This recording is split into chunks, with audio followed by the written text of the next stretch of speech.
akumulasian saldo kas yang dimiliki oleh pemerintah, ya, dikurangi dengan utang perhitungan pihak ketiga kalau ada utang PFK. Ya, jadi silpa itu ya kas gitu ya. Tetapi ini belum tentu sama dengan saldo kas yang di neraca. Kenapa? Karena silpa ini bedanya dengan saldo kas neraca adalah bahwa kalau silpa itu saldo kas yang sudah menjadi milik pemerintah, ya, entah dia berasal dari surplus defisit, ya, atau dari surplus ataupun dari sisa lebih pembiayaan, meskipun itu berasal dari pinjaman, ya, gitu. Nah, tetapi kalau kemudian di dalam kas itu ada uangnya milik pihak lain yang belum diserahkan kepada pemiliknya, contohnya uang perhitungan pihak ketiga, ya, dari pemotongan misalnya Pemda motong PPH, PPN, tapi belum di-store ke kas negara sampai akhir tahun. Nah, ini kan utang PFK juga namanya. Atau motong iuran taspen, motong iuran apalagi askes, ya, itu tapi belum di-store ke BPJS, belum di-store ke taspen, pre-taspen. Nah, ini kan berarti ada utang PFK, perhitungan pihak ketiga. Nah, jadi dari jumlah kas tadi, ya, kalau ada utang PFK ya tinggal dikurangkan aja. Utang PFK-nya dikurangkan dari total kas yang ada, maka itu hasilnya sama dengan silpa, ya, di silpa di Pemda ini. Jadi kalau ngomong silpa di Pemda itu sama dengan SAL sebetulnya. Tapi kalau ngomong silpa untuk konteks laporan keuangan pemerintah pusat, itu silpa itu untuk tahun berjalan itu saja. Sedangkan akumulasi silpanya itu adalah SAL. Ya, jumlahnya pasti berbeda antara silpa dan SAL untuk di pemerintah pusat. Seperti itu. Ya, bisa dipahami sampai sini, saudara? Kaitan silpa sama SAL bisa dipahami? Bisa, Pak. Oke, kalau belum paham ya silakan tanya, ya. Silakan. Nah, ini kita coba, ya, setelah memahami konten dari setiap komponen laporan keuangan itu isinya seperti apa, yang real, ya, yang real gitu, ya. Kalau di modul yang saya tulis itu kan masih ada akun-akun yang kosong, ya, itu kan untuk menyederhanakan ilustrasi saja, ya, gitu. Tapi kalau lihat yang realnya, ya, ini yang lain pendapatan aja nih ada gitu, ya, ada transaksinya, ya. Ya memang tidak, kemudian belanja juga, belanja penuh, ya, ada semua jenis belanja ada. Lalu cuma pembiayaan ini yang ada cuma silpa aja dia, ya. Tidak ada penarikan pinjaman, tidak ada pembentukan dana cadangan, ya, dan sebagainya. Dan tadi sudah dilihat kaitannya dengan laporan perubahan saham. Nah, sekarang kita lihat LO. Ya, kita lihat LO. Ya, mungkin saudara sudah mendengar di rekaman juga, ya. Di LO ini yang menjadi career saya, ya, ini untuk akun beban lain-lain. Sudah terlihat LO, saudara? LO-nya sudah terlihat? Sudah, Pak. Sudah, Pak. Oh, ya. Nah, beban lain-lain ini besar sekali nih jumlahnya. 294 miliar sekian, ya. Gitu. Yang tahun 2019. Sebetulnya kalau di Pemda itu, saudara, kalau kita melihat akun belanja, ya, kan nggak ada belanja lain-lain, ya. Akun belanja lain-lain itu adanya di pemerintah pusat tuh, ya. Kalau di Pemda adanya belanja tak terduga, ya. Jadi kalau di pusat belanja lain-lain, di Pemda adanya belanja tak terduga, ya. Itu tujuan penggunaannya hampir sama, ya, hampir sama, gitu. Nah, kemudian kalau kita masuk ke LO, istilah belanja ini kan menjadi beban, gitu, ya. Jadi dari belanja istilahnya menjadi beban. Dari belanja tidak terduga mestinya kan menjadi beban tak terduga. Tapi ini menjadi beban lain-lain dan jumlahnya 294 miliar. Kalau saudara lihat ke LRA, coba cek di LRA, belanja tidak terduga itu kan cuman berapa? Cuman 1 miliar ya kalau nggak salah ya, kecil sekali. Nah kalau misalnya saya asumsikan beban lain-lain ini adalah belanja tidak terduga, wah ini bedanya jauh banget gitu ya. Meskipun kalau misalnya beda antara yang dilaporkan di LRA dan LO itu wajar sekali karena ada pengakuan, ada perbedaan basis akuntansi kan.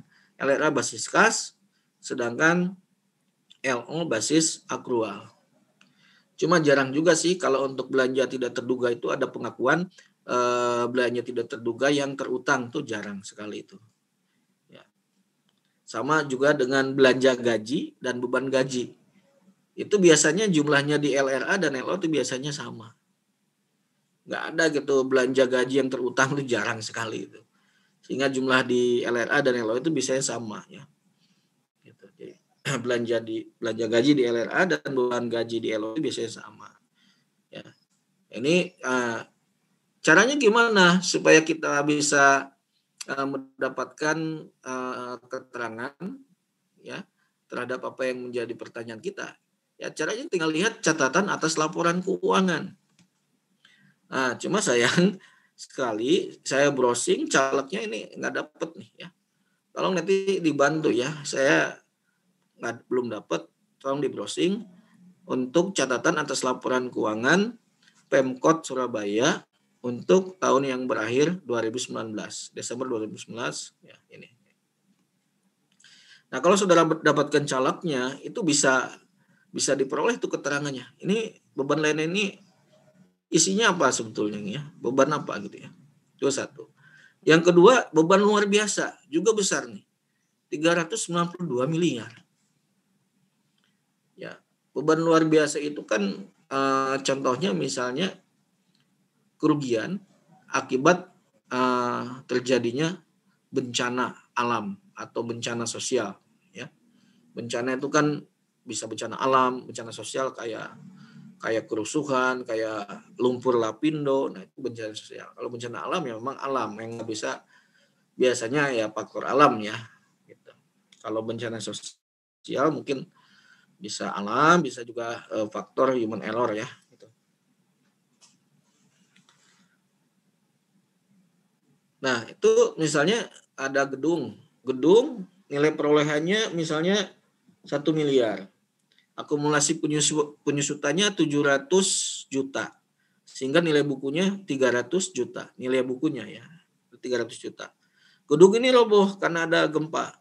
Berapa kerugiannya? Kerugian luar biasa. Ya sebesar nilai bukunya. Itu secara akuntansi sebesar nilai bukunya. Maka masuklah di sini beban luar biasa. Ya. Nah, jadi ini beban luar biasa. Saya curious juga. Ini sebetulnya berasal dari kejadian atau transaksi seperti apa ini gitu ya. Ya sayang sekali kalau calegnya nggak ada, nggak bisa melihat lebih lanjut ya.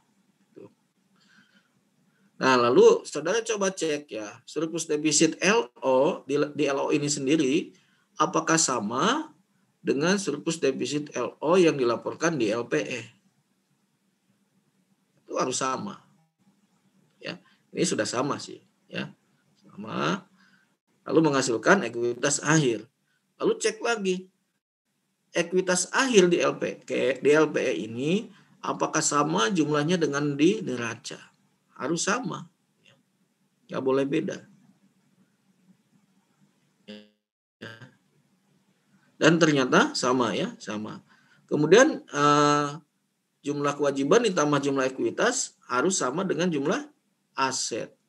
Silakan dicek dan sama ya, sama jumlahnya.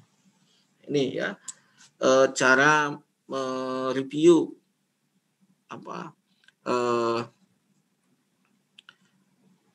validitas laporan keuangan secara singkat gitu ya, dengan menganalisis hubungan antar satu komponen laporan keuangan dengan laporan keuangan yang lain. Itu saling berhubungan.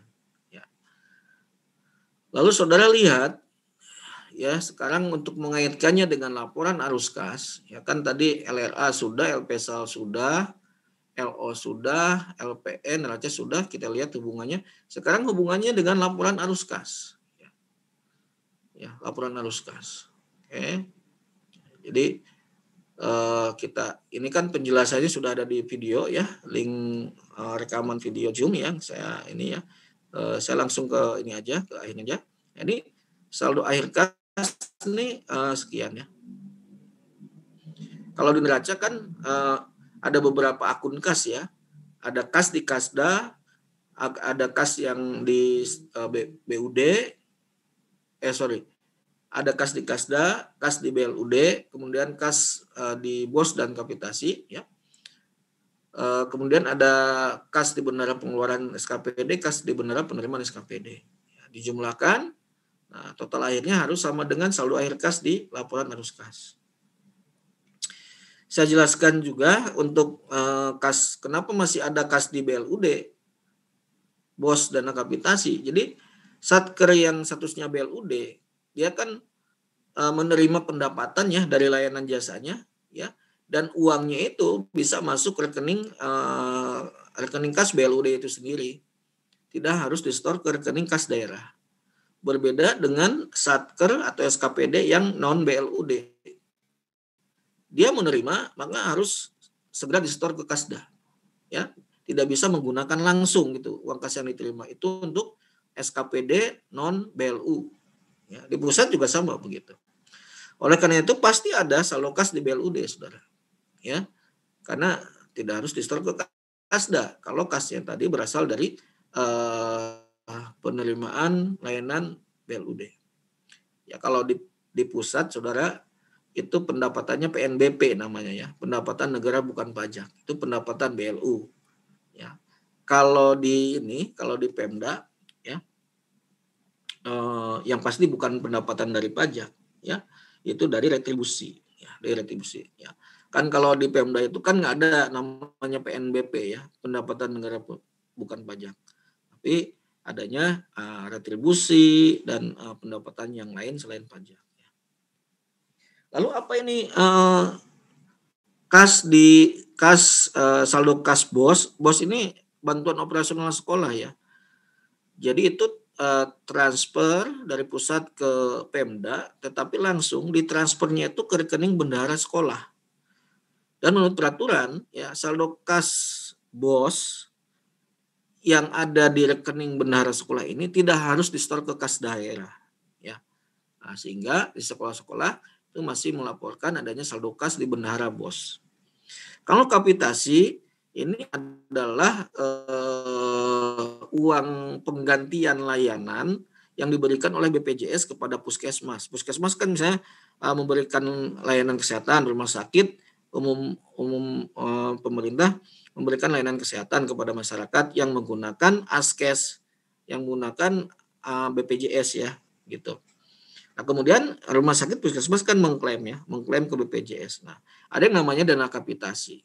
Ya, kalau dana kapitasi ini biasanya tidak at cost ya klaimnya itu, tetapi ya berdasarkan pukul rata. Pokoknya diestimasi misalnya ada 1.000 orang ya yang menggunakan layanan BPJS, lalu dari 1.000 itu dikali tarif misalnya 200.000 per orang misalnya setahun. Nah, itu dana kapitasi. Ya. Nah, ini kalau kas di bendahara pengeluaran itu saldo kas di bendahara pengeluaran SKPD yang belum di-store ke Kasda sampai akhir tahun. Ya, demikian juga yang saldo kas bendahara penerimaan. Ini karena sampai akhir tahun belum di-store ke Kasda. Sehingga masih muncul akun kas di bendahara pengeluaran dan kas di bendahara penerimaan. Udah dicek, silakan dicek gitu ya. Cuman kemarin itu ada yang ada yang ngasih masukan bagus di kelas sebelumnya, Pak. Saya udah hitung, Pak. Silpa dikurangi utang PFK gitu ya. Kebalik. Untuk merekonsiliasi jumlah silpa dengan saldo kas di neraca atau di saldo kas akhir di laporan arus kas.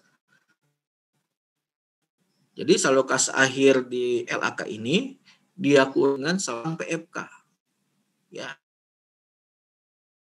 Ada kan? Nah, coba silakan saudara ini ya, hitung sendiri ya. Jadi saldo kas akhir ini dikurangi utang PFK, kata saya kan harusnya sama dengan silpa kan ya. Harusnya sama dengan silpa. Ternyata tidak sama Pak, bedanya jauh pula gitu loh. Nah ingat, di mana itu? Di coba lihat di neraca. Ya, di neracanya ada akun di kewajiban jangka pendek, ya kewajiban jangka pendek. Nih, nama akunnya adalah penerimaan kas yang belum teridentifikasi kepemilikannya. Besar sekali ini, 25 miliar. Jadi ada penerimaan kas, saudara, di mana ada penerimaan itu belum jelas. Ini dari mana gitu penerimanya. Jadi belum teridentifikasi bahwa itu dari pendapatan, belum teridentifikasi apakah dari pendapatan atau dari penerimaan pembiayaan, belum. Jadi dia dianggap sebagai kewajiban, karena kalau misalnya kemudian ada yang misalnya ada yang barangkali dari ini ya katakanlah ada lebih bayar ya, atau mungkin tiba-tiba ada pihak yang mengklaim untuk restitusi misalnya ya, gitu kan. Ini kalau memang ada bukti yang bisa ada bukti kuat ya, mungkin harus dikembalikan uang kas ini. Gitu. Jadi saya bilang coba tadi saldo kas akhir tadi setelah dikurangi utang PFK, dikurangi lagi dengan ini, dengan saldo kewajiban yang berasal dari kas yang belum teridentifikasi kepemilikannya. Setelah dikurangi dengan ini, ternyata sama sekarang saldonya dengan saldo silpa, gitu. Ya, jadi sudah terbukti ya, rumusnya seperti itu. Ya, dan tadi ya, saudara, ini kan kasnya nih, ada kas di Kasda, ada kas di Bendara Penerimaan, kas di BLUD, kas Bendara Kapitasi, dan Nabos yang dibatasi penggunaannya, kas lainnya. Ya, coba saudara jumlahkan ini semua, ya, bandingkan dengan saldo akhir kas di laporan arus kas, ya, harusnya sama, gitu, ya. Cara menghubungkan satu komponen laporan keuangan dengan komponen laporan keuangan yang lain. Jadi artinya simpulannya ya, ini satu komponen laporan keuangan dengan komponen laporan keuangan yang lainnya sebetulnya berhubungan gitu ya. Ada keterkaitannya begitu. Meskipun LRA itu basis kas gitu ya, kemudian LO neraca LP itu basis akrual, tapi kalau dianalisis keterkaitannya itu pasti ada. Pasti ada.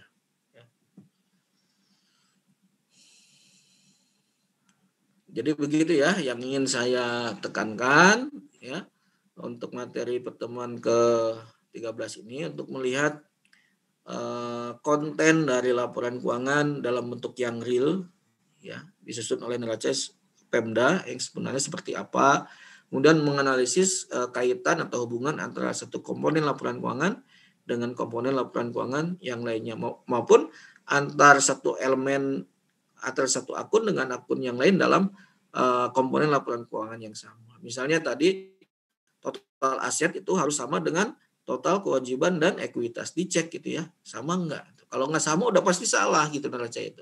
Tapi kalau ya kalaupun sama kan belum tentu betul 100% juga, bisa aja ada salah klasifikasi dan sebagainya ya. Tapi kalau tidak sama udah pasti salah. Pasti ada yang salah gitu maksudnya. Sehingga harus ditelusuri ini sumber salahnya dari mana. Ya, gitu. Apakah dari saldo ekuitasnya di LPE atau salah perhitungan surplus defisit LO-nya atau dari mana ya, gitu. Baik, saya kira mungkin itu ya secara umumnya yang ingin saya tekankan dan sampaikan dalam materi pertemuan ke-13 ini gitu ya. Insya Allah untuk pertemuan ke-14 itu seperti biasa akan ada kuis ya. Tapi kuisnya pilihan ganda aja ya dengan Google Form gitu ya. Gitu. Oke, silakan kalau ada pertanyaan, saudara. Izin bertanya, Kak. Ya, silakan, Andi. Itu Pak, terkait dengan nilai perhitungan pihak ketiga Pak, yang ada di laporan arus kas dan neraca Pak. Di laporan arus kas kan arus kas bersih untuk transitoris itu menunjukkan nilai 1.333.000.000 sekian kan Pak. Sementara di neraca itu untuk PFK 172 juta Pak. Itu kenapa bisa berbeda ya Pak? Ya, jadi gini, kalau arus kas ini hanya menunjukkan arus kas dalam tahun ini aja. Ada arus kas masuk berapa, arus kas keluar berapa. Jadi bisa aja arus kas bersihnya itu malah negatif. Loh kok kas negatif? Nah ini karena masalahnya melaporkan arus kas tahun ini aja. Belum menunjukkan saldo akhirnya. Ya, kalau yang dilaporkan neraca itu kan saldo akhir. Saldo akhir itu didapat dari mana? Saldo awal ditambah arus kas masuk tahun ini dikurangi arus kas keluar tahun ini sama dengan saldo akhir. Itu ya. Bisa dipahami? Ya. Makanya di sini kan ada kenaikan penurunan kas untuk 1 tahun anggaran. Di sini negatif ini. Ya. Ya, nggak apa-apa namanya kalau untuk arus kas di tahun ini saja ya bisa lebih besar pengeluaran dibanding penerimaan, nggak apa-apa, tapi saldo akhirnya udah pasti positif. Ya kan? Ditambahkan dengan saldo awal sama dengan saldo akhir. Maksudnya karena ini negatif berarti saldo awal dikurangi yang arus kas selama tahun berjalan, maka hasil akhirnya adalah saldo akhir. Andi? Iya, terima kasih Pak. Ya, jadi kalau yang di neraca itu saldo akhir. Tapi kalau yang di laporan arus kas di sini di atas ini belum menunjukkan saldo akhir. Ini baru mencerminkan arus kas dalam tahun itu saja, baik arus kas masuknya maupun arus kas keluarnya. Begitu. Ya. Oke, ada lagi? Silakan. Permisi Pak, izin bertanya. Ya, silakan Kak Mas.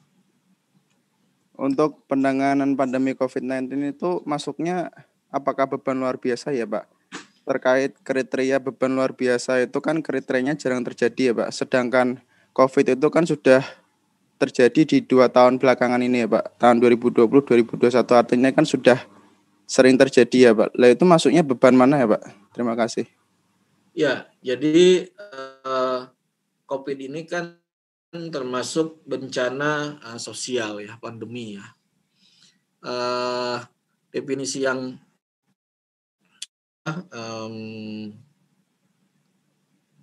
jadi belanja tidak terduga itu kan memang peruntukan yang utamanya adalah untuk membiayai dampak dari suatu kejadian yang sifatnya force majeure. Force majeure itu tidak bisa diprediksi di awal, ya. Terus tidak diharapkan terjadi dan di luar kendali manusia, gitu ya. Gitu. Nah, kalau di tahun pertama bisa saja ini penanganannya pakai belanja tak terduga di tahun pertama. Karena kan di tahun 2020 ya, karena memang tidak terduga itu. Ya. Tetapi untuk pembiayaan penanganan COVID di tahun 2021-nya sudah bisa diperkirakan. Ya, dengan asumsi-asumsi yang misalnya pesimis lah. Misalnya masih akan terjadi penularan gitu ya. Sehingga perlu disediakan belanja apakah di belanja pegawai, belanja barang jasa maupun di belanja modal. Jadi itu untuk pembiayaan dampak COVID itu untuk tahun 2021 sudah bisa dialokasikan di belanja yang lain selain belanja tak terduga. Gitu. Karena sudah bisa dimanage itu, sudah bisa diperkirakan, bukan diperkirakan, diestimasi kebutuhan belanjanya berapa. Gitu. Ya, tahun 2020 itu kan di APBD juga kan nggak ada orang yang memprediksi bakal terjadi COVID tahun 2020. Ya, gelagapan kan pemerintah harus segera menangani tapi ya jadi makanya ambil belanja tidak terduga gitu. Kalau pakai belanja barang, belanja modal kan sudah ada peruntukannya itu di APBD itu. Dan peruntukannya tentu bukan untuk penanganan dampak COVID, ya, gitu. Oleh karena itu, untuk penanganan yang cepat, ambil anggaran belanja tak terduga, gitu ya. Tapi kalau 2021, di 2020 itu sudah bisa diperhitungkan berapa nih untuk penanganan COVID, untuk misalnya penanganan kesehatan, ya, jaringan sosial, maupun untuk mendukung program pemulihan ekonomi nasional, ya seperti itu. Sehingga bisa dianggarkan di anggaran belanja pegawai, belanja barang, belanja modal, atau mungkin di belanja bansos, ya kan? Gitu. Jadi tidak lagi terlalu banyak pakai belanja tak terduga lagi. Ya, itu Kak Mas ya. Iya Pak. Oke. Boleh bertanya lagi Pak? Saya masih bingung antara perbedaan beban tak terduga sama beban luar biasa itu bedanya apa ya Pak? Soalnya jika saya melihat di kalau nama akunnya dari nama akunnya untuk akun anggaran dan lain-lain itu kan belanja tak terduga, bukan belanja luar biasa, belanja tak terduga. Lalu kemudian masuk LO jadi beban tak terduga, bukan beban luar biasa, ya gitu. Kemudian mungkin kamu bingungnya di LO itu kan ada pos luar biasa juga kan, gitu ya, Kak Mas ya? Iya Pak. Nah jadi yang saya bilang tadi, yang masuk tadi ke pos luar biasa itu, ya, itu yang kerugian, ya, bukan belanja yang dikeluarkannya. Kalau untuk beban tak terduga itu kan belanja yang dikeluarkan, uang yang dikeluarkan, paham? Ini untuk menangani mitigasi masyarakat karena ada bencana, keluarkan, ada belanja uang, ya, untuk pembagian sembako dan seterusnya, ya, karena bencana, ya, keluarkan dari belanja terduga, maka di LO-nya masuk ke beban terduga. Itu masuknya ke operasional. Sedangkan yang masuk pos luar biasa, kerugiannya, kalau saya menafsirkannya adalah kerugiannya, ya gitu. Nah sebetulnya ini bisa menjadi debatable juga gitu ya. Kenapa yang beban tak terduga itu tidak masuk ke pos luar biasa gitu. Kalau saya sih memahami saudara ya, bisa saja sebetulnya dari pengeluaran belanja yang sifatnya tak terduga itu, di mana di LO dicatat dengan akun beban tak terduga, lalu pelaporannya bisa masuk ke pos luar biasa. Ya, mana tadi LO? Nah ini, yang ini kan maksud kamu kan? Ya. Iya Pak. Nah, bisa aja masuk ke situ sebetulnya. Cuma kalau kita lihat format LO ya di SAP, yang beban tak terduga ini atau beban lain-lain ini masuk ke sini. Di pusat kan ada akun beban lain-lain, itu antara lain adalah untuk menangani dampak dari kejadian yang sifatnya force major seperti dampak bencana. Masuknya ke sini gitu. Ya udah diikuti aja jadi meskipun sebetulnya boleh saja sih ya. Kalau itu memang untuk penanganan dampak dari satu bencana ya. Bencana itu kan suatu kejadian yang luar biasa kan gitu ya. Bisa aja masuk ke sini. Gitu. Apalagi bencananya yang sangat jarang terjadi gitu. Nah, bencana COVID ini sebetulnya kan luar biasa ini. Belum pernah terjadi sebelumnya yang di mana pandemi ini global, semua negara ya kena itu. Belum pernah terjadi sebelumnya.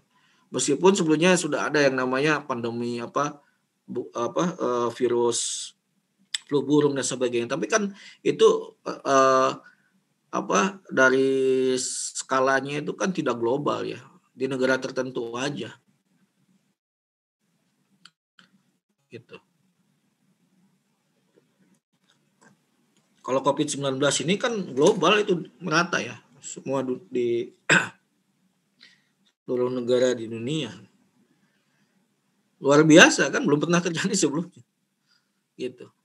Cuma barangkali begini ya, bisa juga ada argumen begini. Di Indonesia ini, saudara, bencana alam gempa bumi itu luar biasa apa biasa itu? Gimana? Menurut kamu, Gamas? Ya, bencana seperti banjir di Jakarta itu udah langganan banjir tiap tahun. Itu bencana yang luar biasa apa biasa itu? Biasa, Pak. Ya? Biasa, Pak. Sudah biasa. Iya, makanya untuk penanganan dampak banjir itu barangkali bukan pakai pos belanja tak terduga lagi, udah bisa diduga itu, udah bisa diperkirakan dari tahun ke tahun. Ya, berapa nih biaya yang harus disediakan? Karena ya mengatasi penyebab banjir di Jakarta ini, saudara, ya udah berapa kali ganti kepala daerah, ya belum ada kan yang mampu mengatasi secara tuntas gitu loh. Karena wilayahnya yang sangat luas dan dibutuhkan bukan hanya peranan dari pemerintah, tapi juga pasti masyarakat, ya kan? Kalau masyarakatnya nggak pernah bersihin sampah masih sembarangan di sungai segala macam, ya susah kan. Saluran air itu sendirinya dia semakin akan ada residu yang menumpuk di bawah. Jadi kalau tidak dikeruk itu ya lama-lama jadi dangkal, akhirnya cepat banjir gitu.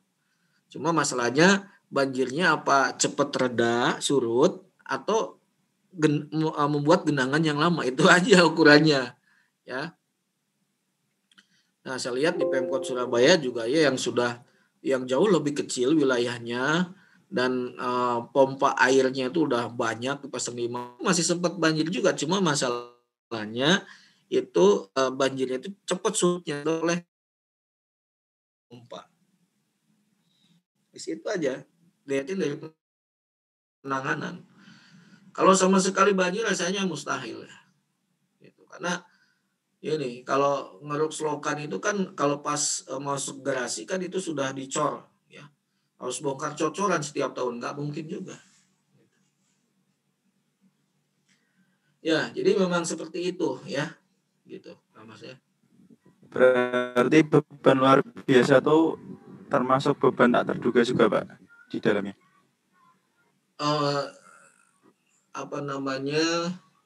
Mestinya bisa gitu ya.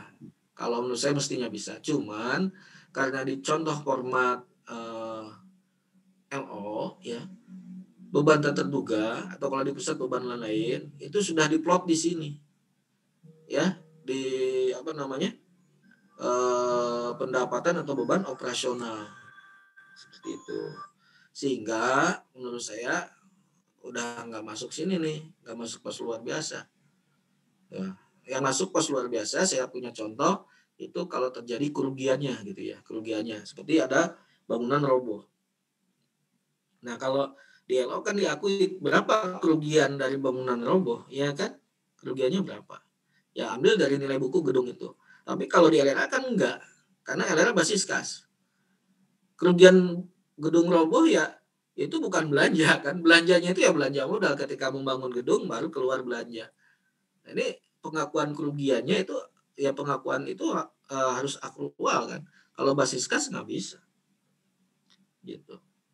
Itu contohnya masuk ke beban luar biasa. Kalau saya melihatnya seperti itu. Sedangkan kalau beban tertuganya masuk ke sini nih jadinya. Gitu. Tapi secara pribadi sih saya sependapat juga gitu. Kalau di dalam pos luar biasa itu sebetulnya bisa saja di sini isinya itu untuk belanja terduga ya, yang memang untuk kejadian yang luar biasa gitu. Bedakan tadi, jadi tidak semua bencana itu menurut saya luar biasa. Kalau bencana banjir, memang itu bukan pos luar biasa, saudara. Ya, gitu. Terima kasih, Pak. Ya, jadi bisa jadi belanja terduga itu tidak semuanya untuk menangani sesuatu kejadian yang pos luar biasa, tapi kalau itu sifat yang force major tidak bisa dikendalikan manusia. Kalau banjir kan udah bukan kendali manusia lagi kan gitu ya, meskipun ada human error kan gitu ya, ada kesalahan manusia. Oke gitu ya, saya kira waktunya udah habis nih ya. Saya cukupkan sekian saja ya. Ya tinggal sekali pertemuan lagi ya. Kita untuk minggu depan insya Allah kuis ya. Baik, selamat siang saudara ya. Assalamualaikum warahmatullahi wabarakatuh. Waalaikumsalam warahmatullahi wabarakatuh. Terima kasih Pak. Terima kasih Pak. Terima kasih Pak.